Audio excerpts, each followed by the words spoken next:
Hello students, કેમ છો? મજામાં દીકરાઓ? Good morning. આજે લેક્ચર નંબર 10 આયનિક સંતુલન, જેની અંદર દીકરાઓ આપણે ખૂબ ઇમ્પોર્ટન્ટ પાર્ટ ભણવાનો છે. એ પાર્ટની અંદર આપણી પાસે અત્યારે હાલ ક્ષાર ચાલુ થઈ ગયા છે. ક્ષારની અંદર આગળ વધવાનું છે. ક્ષારનું હાઇડ્રોલિસિસ એટલે કે જલ વિભાજન આપણે લાસ્ટ લેક્ચરમાં કમ્પ્લીટ કર્યું. હવે આ લેક્ચરની અંદર આપણે બફર દ્રાવણો ટોપિક લઈશું. કયો ટોપિક છે? બફર દ્રાવણો. ધ્યાન એ રાખશો, બફર દ્રાવણો. સૌથી પહેલા બફર દ્રાવણો કોને કહેવાશે? તો દીકરાઓ, બફર દ્રાવણો એટલે કે એવા દ્રાવણો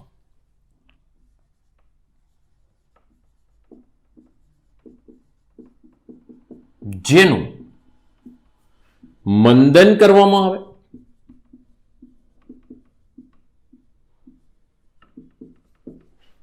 અથવા એસિડ અથવા બેઝ એટલે કે આલ્કલી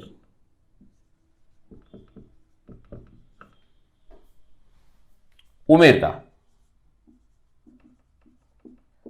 તેમ એ દ્રાવણો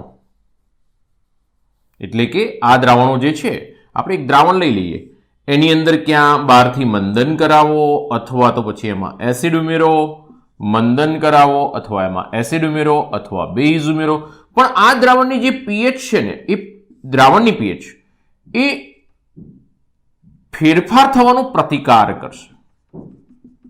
એવું નહીં કે ફેરફાર નહીં થાય, સમજો, ફેરફાર થશે પીએચમાં, પણ એ ફેરફારનો પ્રતિકાર કરવા પ્રયત્ન કરશે. સમજો, ફરીથી સમજાવું છું, ધ્યાન રાખશો. મારી પાસે એક દ્રાવણ છે, દ્રાવણની અંદર હું મંદનની ઘટના કરું. મંદન એટલે કે પાણી ઉમેરવામાં આવે કે આની અંદર એસિડ ઉમેરવામાં આવે. જો એસિડ ઉમેરીએ તો પીએચ શું થવી જોઈએ? ઘટવી જોઈએ, 7 કરતા ઓછી. બેઝ ઉમેરીએ છે તો પીએચ 7 કરતા વધવી જોઈએ. પણ આ ફેરફારનો શું કરે છે? એ દ્રાવણ પ્રતિકાર કરશે. પીએચના ફેરફારનો પ્રતિકાર કરે. આ દ્રાવણને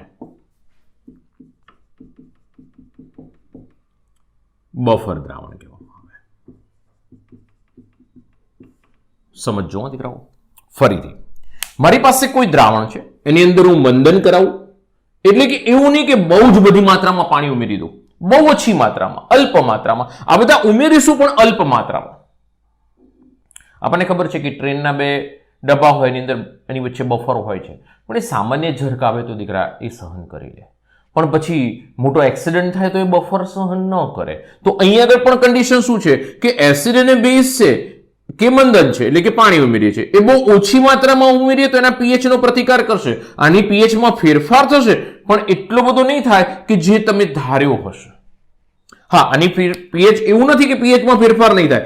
જો હું એસિડ ઉમેરીશ તો આની પીએચ ઘટશે, જો હું બેઝ ઉમેરીશ તો આની પીએચ વધશે, પણ આ દ્રાવણની પીએચમાં એટલો મોટો ફેરફાર નહીં થાય. તમારી ધારણા પ્રમાણેનો ફેરફાર નહીં થાય તો આ દ્રાવણને શું કહેવામાં આવે છે? બફર દ્રાવણો કહેવામાં આવે. ફરીથી સમજો કે એવા દ્રાવણો કે જેની અંદર મંદન, એની અંદર એસિડ ઉમેરવામાં આવે, બેઝ ઉમેરવામાં આવે, તો એ પીએચના ફેરફારનો શું કરશે? પ્રતિકાર કરે છે. અને આ પ્રકારના દ્રાવણોને કયા દ્રાવણો કહેવામાં આવે છે? તો કે એને બફર દ્રાવણો કહેવામાં આવે છે. બરોબર છે? તો દીકરાઓ, બફર દ્રાવણ એટલે શું? ડેફિનેશન આપણી પાસે કમ્પ્લીટ જોઈએ. બીજું, બફર દ્રાવણો કેટલા પ્રકારના છે? બફર દ્રાવણ અને બફર દ્રાવણ કેવી રીતે બને, બંને આવશે. તો બફર દ્રાવણોના પ્રકાર આપણે મોસ્ટલી 2 લઈએ છીએ, ત્રીજો પણ છે પણ આપણે લેતા નથી. Acidic buffer, basic buffer.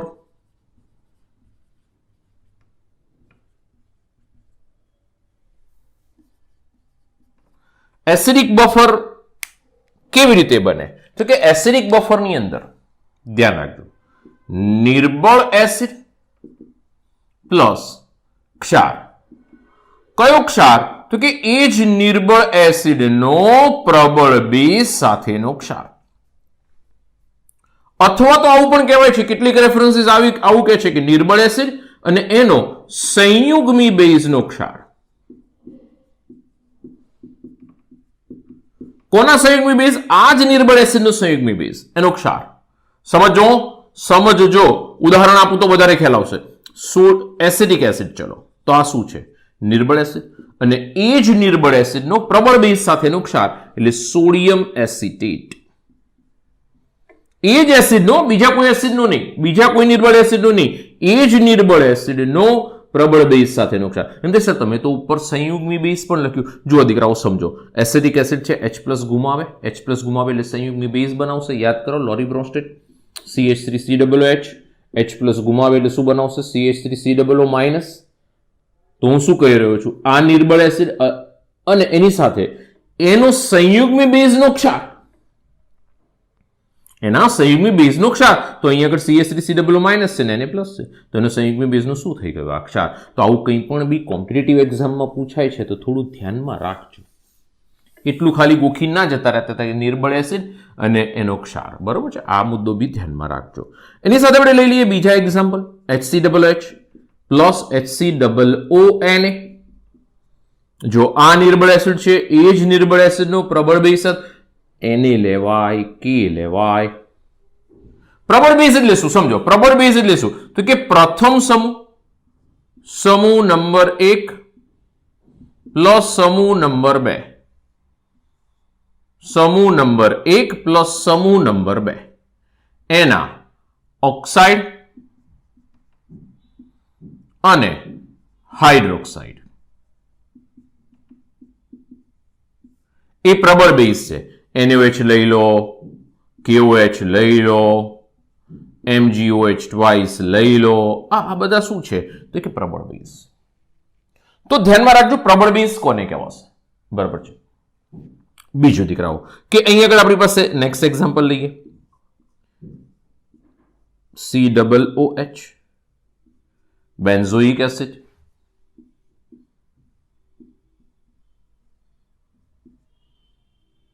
બરોબર છે. HCN લઈ લો, નિર્બળ એસિડ, સામે NaCN લઈ લો, સોડિયમ સાયનાઇડ. NaOH વત્તા HCN નો ક્ષાર છે. આ કોનો ક્ષાર છે? HCN એટલે નિર્બળ એસિડ પ્લસ NaOH એટલે કે પ્રબળ બેઝ. આ નિર્બળ એસિડ છે, નિર્બળ એસિડ પ્રબળ બેઝ. અહીં આગળ છે ને આ જે એસિડિક બફર હશે ને એની pH જનરલી 7 કરતા ઓછી હશે મોટા ભાગના દ્રાવણોમાં, એટલે આપણે એને એસિડિક બફર કહીએ છીએ. પણ કેટલીક વખત એ નથી જળવાતું, પણ મોસ્ટલી દ્રાવણોમાં આ જળવાઈ રહેશે. બરોબર છે. આ સિવાય આપણી પાસે ઇનડાયરેક્ટ બફર દ્રાવણો છે, એસિડિક બફર દ્રાવણો. ઇનડાયરેક્ટ એમ થાય સાહેબ, ઇનડાયરેક્ટ. હા, સમજવા જેવું છે દીકરાઓ. ઇનડાયરેક્ટ બફર ટેક્સ્ટ બુકમાં આ રીતના દ્રાવણો નથી આપ્યા, પણ સમજવા એટલા માટે જરૂરી છે, કોમ્પિટિટિવમાં કામમાં આવશે. ઇનડાયરેક્ટ બફર ક્યારે બને? તો કે દીકરાઓ જ્યારે નિર્બળ એસિડ લઈ લઈશું અને NaOH પ્રબળ બેઝ, જો આ બંનેને ભેગા કરીશ તો બફર દ્રાવણ બનશે. આ બેને જ ભેગા કરવાના, ત્રીજું કંઈ નહીં. આ બેને જ ભેગા કરવાના તો બફર દ્રાવણ બનશે કે નહીં બને? તો જીવો દીકરાઓ સમજો, આ બંનેને ભેગા કરીશ ને એટલે આ બંને વચ્ચે એક રિએક્શન થશે. શું રિએક્શન થાય? જો સમજો, CH3COOH plus NaOH, CH3COONA plus H2O. એટલે આ H અને આ OH નીકળી જશે, આ H અને આ OH એટલે H2O ગયા. આ એસિડ, આ બેઝ. હવે સમજો તમે, તો આ સોડિયમ એસિટેટ બની ગયો. આ ધારો કે મારી પાસે છે 0.5 મોલર, સમજો 0.5 મોલ છે એવું સમજો ને. આ 0.1 મોલ છે, તો આ કેટલો બનશે? સમજો આ 0.1 મોલ છે, આ 0.1 મોલ છે એટલે આ તો બધો વપરાઈ જશે, કારણ કે આ તો પ્રબળ બેઝ છે. આ બધો વપરાશે, આ બધો વપરાશે એટલે આ 0.1 મોલ વપરાશે. તો આ 0.1 મોલ વપરાય તો આ શું બનશે? તો કે શરૂઆતમાં 0 હોય પણ અંતમાં શું બનશે? આ 0.1 મોલ બની જશે. આ 0.1 મોલ વપરાઈ જશે અને આ બી 0.1 મોલ વપરાશે. એમ દેખ સર, આ 0.1 મોલ કેમ વપરાય? જો આ 1 મોલ વપરાય છે, 0.1 મોલ 0.1 મોલ વપરાશે. હવે બાકી કેટલા બચશે? જો આ વપરાય, સમજજો આ વપરાયેલ. હવે બાકી રહેલ શું છે? તો કે 0.4 મોલ એસિડિક એસિડ, આ 0 મોલ અને આ કેટલા આવશે? 0.1 મોલ. થઈ ગયું દીકરાઓ મિશ્રણ. આ 0.1 મોલ છે એટલે સોડિયમ એસિટેટ આવી ગયો, આ 0.4 મોલ છે એટલે એસિડિક એસિડ આવી ગયો. તો આ બંને ઇનડાયરેક્ટ બફર સોલ્યુશન થયા. ઇનડાયરેક્ટ બફર થયા, ડાયરેક્ટ નહીં, ઇનડાયરેક્ટ. આ રીતના ક્વેશ્ચન્સ પૂછાય છે, ધ્યાનમાં રાખીશું. બરોબર છે. નીચેનામાંથી કોણ બફર દ્રાવણ બનાવે, પછી આવા ઓપ્શન આપ્યા હોય, તમે ગોખીને શું ગયા હોય કે આ બે હોય ને તો જ જવાબ લખવાનો. પણ દીકરાઓ કોમ્પિટિટિવમાં આવું બી પૂછાશે, આ સ્ટેપ વિચારી લેવાનું. હા, એમ સર કોનું પ્રમાણ ઓછું હોવું જોઈએ? એમ કે કોનું પ્રમાણ ઓછું હોવું જોઈએ? જો આની અંદર 0.5 લીધું ને આમાં 0.1, તો આ 0.5 લીધું અને આ 0.1 લીધું, કોનું પ્રમાણ ઓછું હોવું જોઈએ? પ્રબળનું પ્રમાણ ઓછું હોવું જોઈએ. જે બી પ્રબળ હોય એનું, જો NaOH પ્રબળ છે તેનું પ્રમાણ ઓછું, આ બાજુ આ નિર્બળ છે એનું પ્રમાણ વધારે. તો જ્યારે બી ઇનડાયરેક્ટ બફર આવે ત્યારે નિર્બળનું પ્રમાણ વધારે હોવું જોઈએ, પ્રબળનું પ્રમાણ ઓછું હોવું જોઈએ, અને એ પ્રમાણે સોલ્ટ બનશે. દીકરાઓ, મને ખ્યાલ છે કે બહુ જ ઘણા બધા છોકરાઓને આ સમજવામાં તકલીફ પડશે, પણ થોડું ધ્યાનમાં રાખજો, પૂછાય છે. બરોબર છે. JEE નીટ જેવી કોમ્પિટિટિવ એક્ઝામ જો આપણે આપતા હોઈએ, તૈયારી કરતા હોઈએ, તો એના માટે એક ઇમ્પોર્ટન્ટ ટોપિક કહી શકાય. બરોબર છે. ચાલો બેઝિક બફરમાં આગળ વધીએ. બેઝિક બફર કોને કહેવાશે? તો બેઝિક બફરની ડેફિનેશન જોઈએ, બેઝિક બફરને સમજીએ. બેઝિક બફર, ધ્યાન અહીં આગળ જુઓ. એસિડિક બફરમાં શું હતું? નિર્બળ એસિડ. બેઝિક બફરમાં શું હશે? નિર્બળ બેઝ પ્લસ ક્ષાર. પણ કોનો ક્ષાર? એ જ નિર્બળ બેઝનો પ્રબળ એસિડ સાથેનો ક્ષાર, અથવા તો નિર્બળ બેઝ એટલે બેઝ છે અને એનો સંયુગ્મી એસિડનો ક્ષાર. ધ્યાન રાખજો, એનો સંયુગ્મી એસિડ એટલે કે આપણે એવું કહી શકીએ, ચલો એક ઉદાહરણ લઈએ તો ખ્યાલ આવશે. NH4OH અને NH4Cl. સમજો, આ નિર્બળ બેઝ અને એ જ નિર્બળ બેઝના પ્રબળ એસિડ સાથેનો ક્ષાર. આ કોનો ક્ષાર આવે? NH4OH અને HCl પ્રબળ એસિડ થયો. આગળ આપણે ક્ષાર શીખીને આવ્યા. કોઈ પણ બી ક્ષારની અંદર દીકરાઓ તમારે કોનો ક્ષાર છે ઓળખવો હોય ને, તો હંમેશા એની જલ વિભાજનની પ્રક્રિયા કરાવી દેવાની. HNOH. તો આની અંદરથી 2 આયન બને, NH4 પ્લસ Cl માઇનસ. આમાંથી 2 આયન પાણીમાંથી, તો આ જુઓ અહીં આગળથી આ NH4OH અને આ HCl. પાણી સાથે જલ વિભાજન કરાવો એટલે તરત ખબર પડી જાય કોનો ક્ષાર છે. એસિડ બેઝ આવી જશે. બરોબર છે. તો આ નિર્બળ બેઝ અને પ્રબળ એસિડનો બનેલો ક્ષાર HCl પ્રબળ એસિડ, NH4OH નિર્બળ બેઝ. બરોબર છે. તો દીકરાઓ ધ્યાનમાં રાખીશું. ચલો નેક્સ્ટમાં આગળ વધીએ. બીજું ઉદાહરણ લઈ લઈએ. NH4OH એની સાથે NH4 ટ્વાઇસ SO4 લઈ લો. H2SO4 થયો ને, આની સાથે H2SO4 થયો, પ્રબળ એસિડ. આ સિવાય જો આપણે ઇનડાયરેક્ટ માં જઈએ, ઇનડાયરેક્ટ બફર,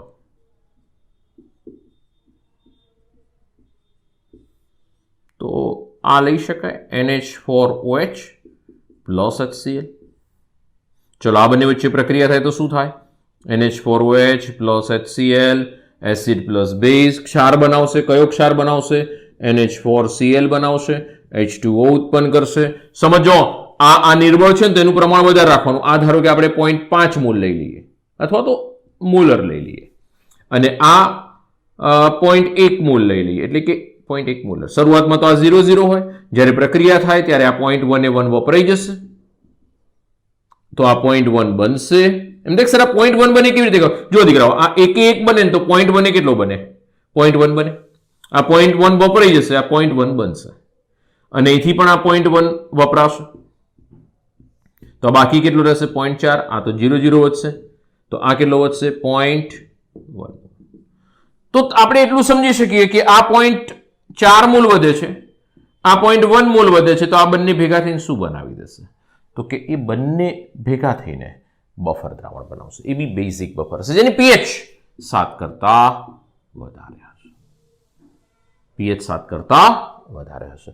ફટાફટ એક સ્ક્રીનશોટ લઈ લો. આપણે હજુ એસિડિક અને બેઝિક બફર ખાલી બાયફર્કેટ કર્યા છે. હજુ એની અંદર ઇક્વેશન મેળવવા છે, કેટલાક મેથેમેટિકલ સ્ટેપ મેળવવા છે. આવું કેમ થાય છે? એસિડ બેઝ ઉમેરતા કેમ એની પીએચ બદલાતી નથી? એવું તો અંદર શું પડ્યું છે જેના કારણે એની પીએચ બદલાતી નથી? તો દીકરાઓ એમાં આગળ વધવું છે તો એ જોઈએ. પહેલાં ફટાફટ એક સ્ક્રીનશોટ લઈ લો, પછી આગળ વધીએ. ચલો જલ્દી. ચલો દીકરાઓ, સ્ક્રીનશોટ લઈ લીધો, આગળ વધીએ બફર દ્રાવણોમાં. એમાં આપણે એસિડિક બફર જોઈશું, એસિડિક બફરને સમજીશું. બસ એવું જ બેઝિક બફર માટે એપ્લાય કરીશું.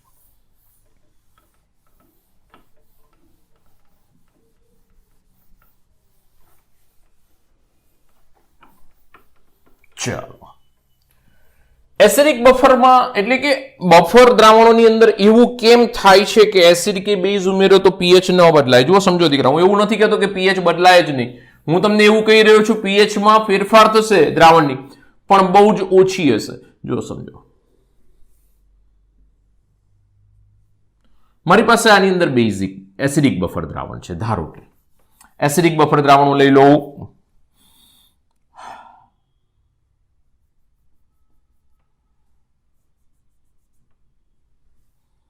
CH3 COOH. Acidic buffer acetic acid લઈ લો. ચલો, એસિડિક એસિડ એસિડિક બફર હોય તો એમાં પ્રક્રિયા શું કરે? CH3 COO minus CH3 COOH, નિર્બળ acid, reversible CH3 COO minus plus H plus. ધારો કે અમારી પાસે 100 મોલ છે, 100 મોલ, એમાંથી આ માત્ર 2 મોલ જ આયનીકૃત થશે. આ બી 2 મોલ બનશે. અલ્પ આયનીકરણ થશે, બહુ જ ઓછા પ્રમાણમાં આયનો ઉત્પન્ન થશે. આપણે આગળ કહીને આવ્યા છીએ, પહેલું બીજું લેક્ચર જોઈ શકો. તો CH3 COO માઇનસ કેટલા મોલ મળ્યો? 2 મોલ. અહીંયા આગળ H પ્લસ મળ્યો, કેટલા મોલ મળ્યો? 2 મોલ. 2 લખી નાખું છું આગળ, 2 મોલ છે, મલ્ટીપ્લાય બાય 2. સમજો, ખાલી સમજૂતી જોઈ રહ્યા છે શું થઈ રહ્યું છે આમાં. એસિડ કે બેઝ ઉમેરતા અને પીએચમાં કેમ ફેરફાર થતો નથી, આપણે એ જોવાનું છે. ચલો સામે બીજું દ્રાવણ લઈ લઈએ. બીજું શું છે? Sodium acetate. એનો પ્રબળ બેઝ, નિર્બળ એસિડનો ક્ષાર, સંપૂર્ણ આયનીકરણ થાય. CH3 COO minus Na plus બનશે. આ 10 મોલ હોય તો શરૂઆતમાં 0 પણ આ 10 મોલમાંથી છેલ્લે આ વધશે 0 મોલ અને સંપૂર્ણ 10 મોલ આને મળી જશે. અથવા તો એમ કોક સર બંનેના મોલ સરખા લેવા છે તો આના 100 મોલ લો છો તો અંતમાં આ બંનેના 100 મોલ, કારણ કે સંપૂર્ણ આયનીકરણ થાય, 100% આયનીકરણ થાય. એટલે કે આના 10 મોલ આવે છે દીકરાઓ, કોના? CH3 COO માઇનસના. અને Na પ્લસના કેટલા આવે છે? 10 મોલ આવે. સમજો. જો તમે અહીંયા આગળ આટલી વસ્તુ અહીંયા આગળ જોઈ શકો છો કે આ બંને વચ્ચે સમાન આયન અસર થઈ ગઈ, પણ આ પ્રક્રિયા તો પરત જશે નહીં, આ પ્રક્રિયા પરત જવી જોઈએ. આપણે સમાન આયન અસર આગળ કહીને આવ્યા છે, યાદ કરી લેજો.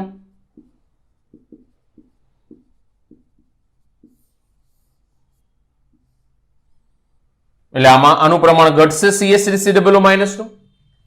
બીજું, દ્રાવણમાં બીજું શું વધ્યું છે? જો આ તો સંપૂર્ણ વપરાઈ ગયો. દ્રાવણમાં વધ્યું છે આ 98 મોલ પડી રહ્યો છે. શું વધ્યું છે? 98 મોલ CH3 COOH.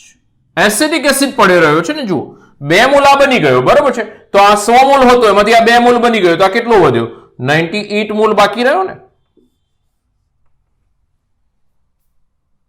સમજો, જેટલી વધુ વસ્તુ વધી છે, જેટલા આયનો વધ્યા, એ બધું મેં બીકરમાં બતાવ્યું છે. આ મારી પાસે આ બફર દ્રાવણ છે. હવે બહારથી હું આની અંદર એસિડ ઉમેરું, અલ્પ માત્રામાં, ઓછી માત્રામાં, ખૂબ જ ઓછા પ્રમાણમાં. વધારે ઉમેરીશ તો બહુ મોટો ઝર્ક આવશે અને પીએચ બદલાઈ જશે. ખૂબ જ ઓછા પ્રમાણમાં HCl ઉમેરતા શું ઘટના થાય છે ને દીકરાઓ, એ સમજવા જેવી છે. હું જેવો HCl આની અંદર ઉમેરીશ દીકરાઓ, એટલે ખબર છે કે H પ્લસ બનશે, Cl માઇનસ બનશે. સમજો, H પ્લસ બનશે, Cl માઇનસ બનશે. H પ્લસ અને Cl માઇનસ જેવા બને ને એટલે આ H પ્લસ આ રિઝર્વ બેઝ સાથે આનું નામ શું આપું છું હવે હું અને નામ શું આપું છું એટલે આ બંને એક જ થયા શું નામ આપું છું રિઝર્વ બેઝ શું નામ આપું છું આનું નામ રિઝર્વડ બેઝ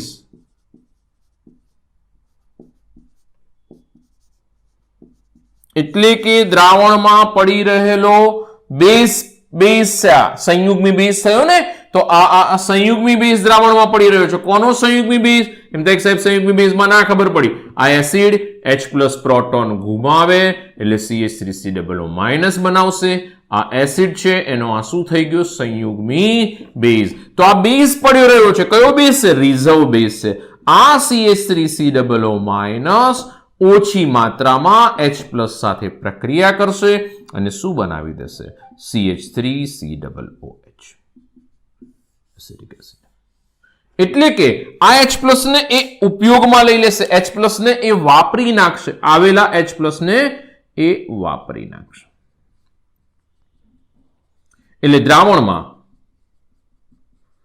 H પ્લસ બાકી રહેશે નહીં સમજો બહુ સરસ મુદ્દો છે દ્રાવણમાં H પ્લસ બાકી નહીં વધે હવે દ્રાવણમાં H પ્લસ બાકી ના વધે એને એસિડિક એસિડ ખાઈ જાય તો H પ્લસ વધતો નથી પણ એમ થાય સર બહુ બધું H પ્લસ ઉમેરી બહુ બધું H પ્લસ ઉમેરો તો પછી બહુ બધાને ખાવા જતા H પ્લસ કેટલો બાકી બી રહી જશે કારણ કે આ તો નિર્બળ છે નિર્બળ બનાવે છે એ પાછો આમાં બી જશે સમજો મારી વસ્તુ એટલે અહીંયા આગળ H પ્લસ એટલે કે એસિડ વધુ માત્રામાં નહીં ઉમેરતા આપણે શબ્દ શું વાપરેલો છે ઓછી માત્રામાં ઉમેરતા આ H પ્લસ છે એને આ ખાઈ જશે એટલે pH માં આપણે જે ધારીને બેઠા છે ને કે એક સાથે બહુ વધારે ઘટાડો થશે એવું નહીં થાય pH માં એ ફેરફાર નહીં થવા દે બહુ ઓછી માત્રામાં થવા દેશે બરાબર છે દ્રાવણની pH ધારો કે 5.7 હશે એપ્રોક્સ બોલ્યું છું 5.7 હશે તો કદાચ 5.75 થવા દેશે પણ 5.10 કે પછી એની અંદરથી આમ ઘટાડો અથવા તો એકદમ ઘટાડો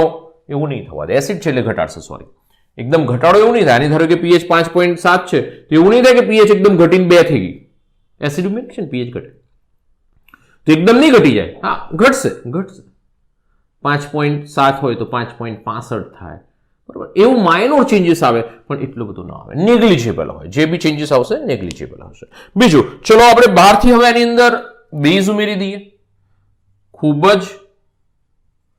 ઓછા પ્રમાણમાં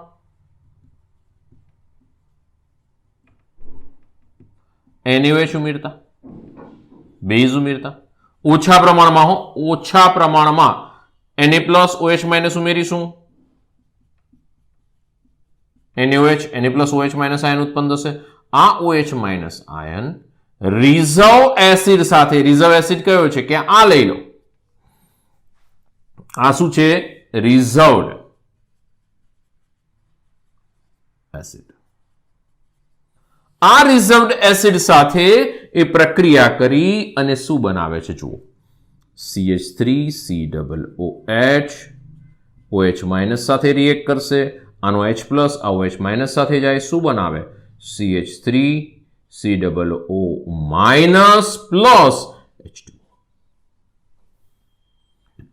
આમાંથી H પ્લસ નીકળી ગયો આની સાથે જતો રહ્યો એટલે આ OH માઇનસ ને ન્યુટ્રલ કરી નાખ્યો જુઓ તમે આ OH માઇનસ હાજર હોત તો બેઝિક દ્રાવણ બને તો pH હું એમ કહું છું કે આની 5.7 હોત આખા દ્રાવણની તો વધીને કદાચ 7 થઈ ગયું હોય 7 કરતા વધારે થઈ ગયું હોય તો એવું થતું નથી થવું જોઈએ થતું નથી કોણ રોકી રાખે છે એને આ રિઝર્વ એસિડ રોકી રાખશે એટલે કે આની અંદર બે ભાગ છે આ દ્રાવણમાં બફર દ્રાવણમાં બે ભાગ છે એક રિઝર્વ એસિડ અને એક રિઝર્વ બેઝ કે જે pH માં ફેરફાર થવા દેતા નથી જાજો ફેરફાર નહીં થવા દે મોટો ફેરફાર નહીં થવા દે જોઈ શકીએ છીએ આપણે આ સમજવું દીકરાઓ બહુ અઘરું છે મને ખ્યાલ છે કે આ ટોપિક જે છોકરાઓ મીડિયમ કક્ષાના છે એમને ડાયજેસ્ટ કરવો પણ અઘરો છે પણ થોડુંક સમજશો તો વધારે મજા આવશે ને કોમ્પિટિટિવ એક્ઝામમાં કોઈ જ પ્રકારના ક્વેશ્ચન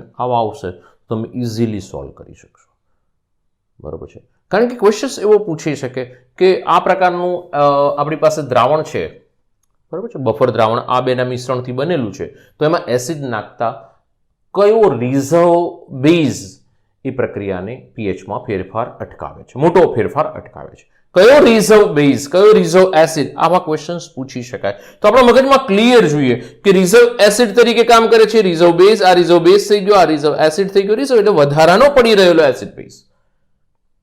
બરોબર છે. તો દીકરાઓ થોડું કોન્સન્ટ્રેટ કરીશું, ધ્યાન રાખીશું. એક સરસ મજાનો સ્ક્રીનશોટ લઈ લો, પછી નવા મુદ્દામાં આગળ વધીએ. Ready my dear student? Ready?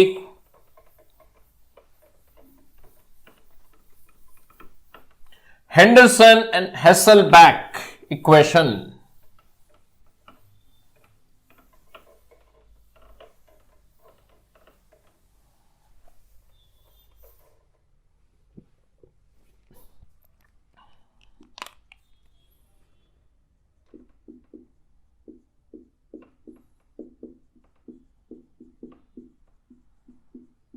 દાખલાઓ માટે બહુ કામમાં આવશે.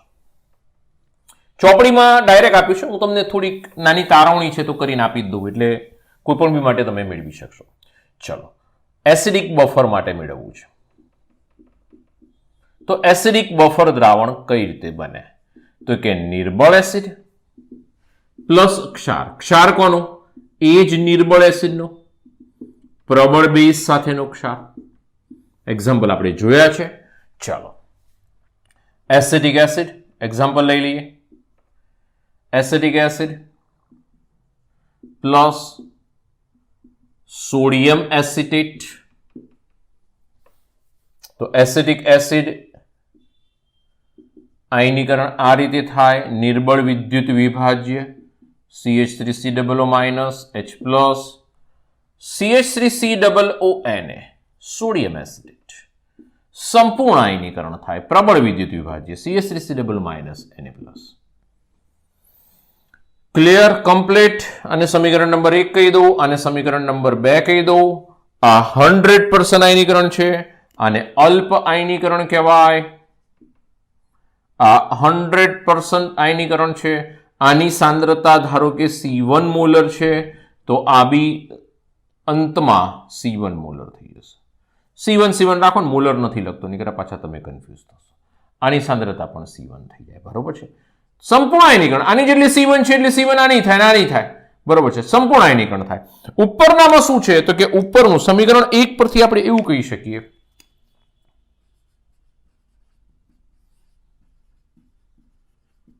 સંતુલન અચળાંક K બરાબર નિપજની સાંદ્રતા ભાગ્યા પ્રક્રિયકની સાંદ્રતા. H પ્લસ ને સાંદ્રતાને આપણે સૂત્રનો કરતા કરી નાખીએ, કારણ કે મારે pH માં જવાબ લાવવો છે, એટલે H પ્લસ ને મેં સૂત્રનો કરતા કરી નાખ્યો.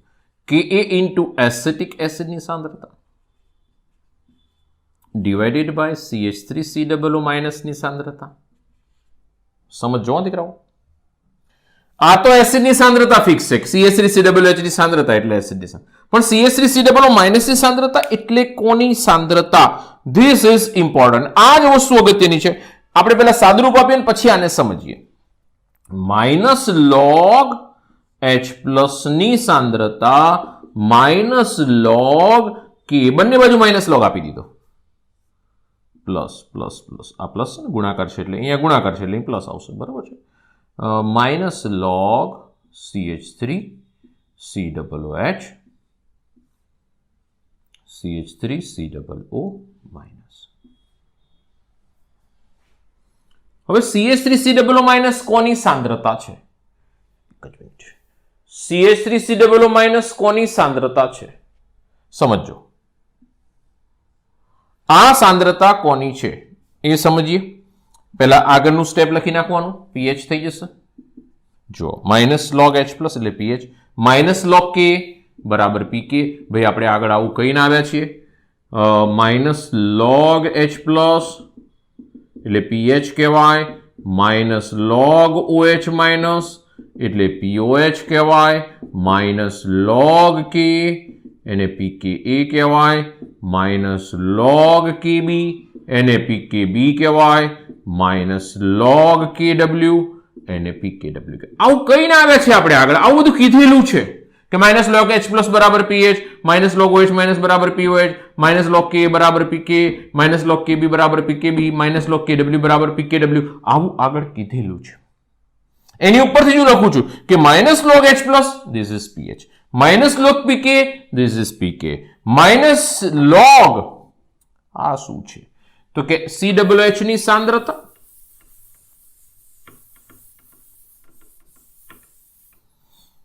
COH ની સાંદ્રતા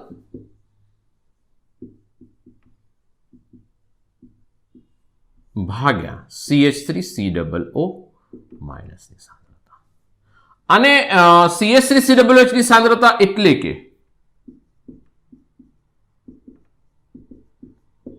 એસિડની સાંદ્રતા થઈ ગઈ, કારણ કે એસિડ છે. CH3COO માઇનસ ની સાંદ્રતા એટલે શું? તો અહીંયા આગળ તમે જુઓ આ બંનેમાં CH3COO માઇનસ ઉત્પન્ન થઈ રહ્યા છે, પણ આ છે 100% આયનીકરણ પામે છે, આ બહુ જ ઓછા પ્રમાણમાં આયનીકરણ પામે. એટલે લખીશું, સ્પેશિયલ નોંધ લખીશું કે CH3COO ને પ્રબળ વિદ્યુત વિભાજ્ય,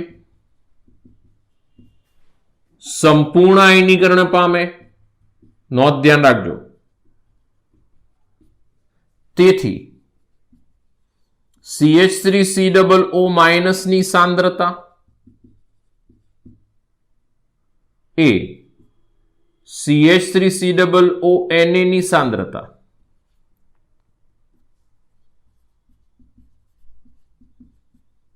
સમાન થશે. હવે સમજો તમે, જેટલી CH3COO Na ની સાંદ્રતા હોય એટલી જ સાંદ્રતા CH3COO માઇનસ ની હોય. હમણાં મેં 10 મોલ લીધા હતા, 10 મોલ એમ થાય કે સર આ સાંદ્રતાની અંદર ઉમેરાય, પણ આ સાંદ્રતા દીકરાઓ નેગ્લિજિબલ છે, બહુ જ ઓછી છે. આ સાંદ્રતા બહુ ઓછી છે,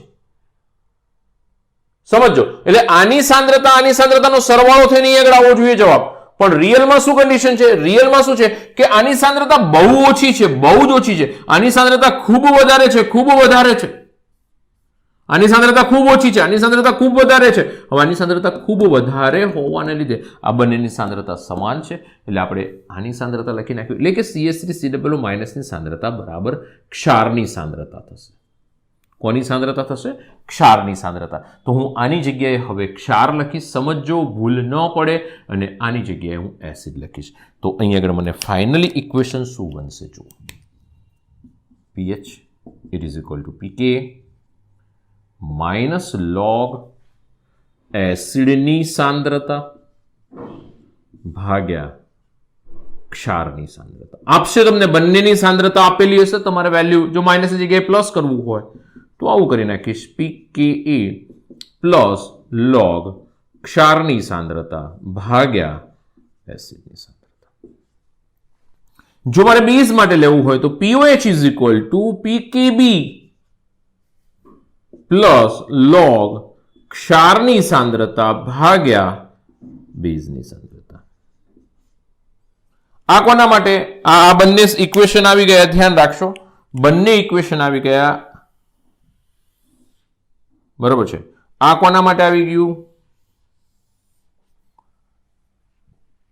બેઝિક બફર માટે.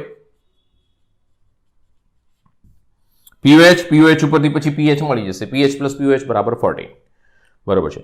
તો pH = 14 માઇનસ ધીસ, બરોબર. pKb ની વેલ્યુ આપણને રકમમાં આપેલી હશે, આપણે પુટઅપ કરવાની હશે. ક્ષાર એસિડ અથવા તો ક્ષાર બેઝની સાંદ્રતા પણ આપેલી હશે. આ આપણી પાસે હેન્ડરસન અને હેસલબેકના સમીકરણની તારવણી આવી ગઈ. દીકરાઓ ચોપડીમાં ડાયરેક્ટ આપેલું છે, સીધું યાદ રાખશો તોય મને વાંધો નથી. અહીંયા આગળ સીધી તમારે કિંમતો આપી હશે, પુટઅપ કરીને pH શોધવાની હશે. તો ઘણી બધી વખત શું કરશે? pH શોધવાનું કહેશે, અને આ બધું આપેલું છે. ઘણી બધી વખત pH આપેલી હશે ને એસિડ કે બેઝની સાંદ્રતા, એસિડ કે ક્ષારની સાંદ્રતા શોધવાનું કહેશે, કે બેઝ કે ક્ષારની સાંદ્રતા શોધવાનું. ઘણી બધી વખત કોમ્પિટિટિવ એક્ઝામમાં શું કરે છે કે ક્ષાર કે એસિડ કે બેઝની સાંદ્રતા નથી પૂછતા, એ લોકો દ્રાવણનું કદ પૂછી શકે છે. એમ દેખ સર કદ કેવી રીતે? તો દીકરાઓ આ મોલારિટી થયું, મોલારિટી બરાબર મોલ ભાગ્યા લીટર. તો મોલારિટી આવી જશે તો મોલ તમને આપેલા હશે રકમમાં, તો લીટર એટલે કે કદ મળી જશે, બરોબર છે. બીજું, આનો ફટાફટ એક સ્ક્રીનશોટ લઈ લેજો. તમારે સીધું આ ને આ યાદ રાખવાનું છે, બરોબર છે. આ તારવણી યાદ રાખો તો મને વાંધો નથી, મેં એટલા માટે જ બતાવી કે ક્યાંક ભૂલી જઈએ છીએ જાતે પણ મેળવી શકીશું ફટાફટ. બરાબર છે. તો એક સ્ક્રીનશોટ સરસ મજાનો લઈ લો. આજે આટલે સુધી રાખીએ છીએ. Thank you. Have a nice day. તમારો દિવસ ખૂબ સરસ જાય. બરાબર છે. મળીએ છીએ નેક્સ્ટ લેક્ચરમાં. ફટાફટ એક સ્ક્રીનશોટ લઈ લો.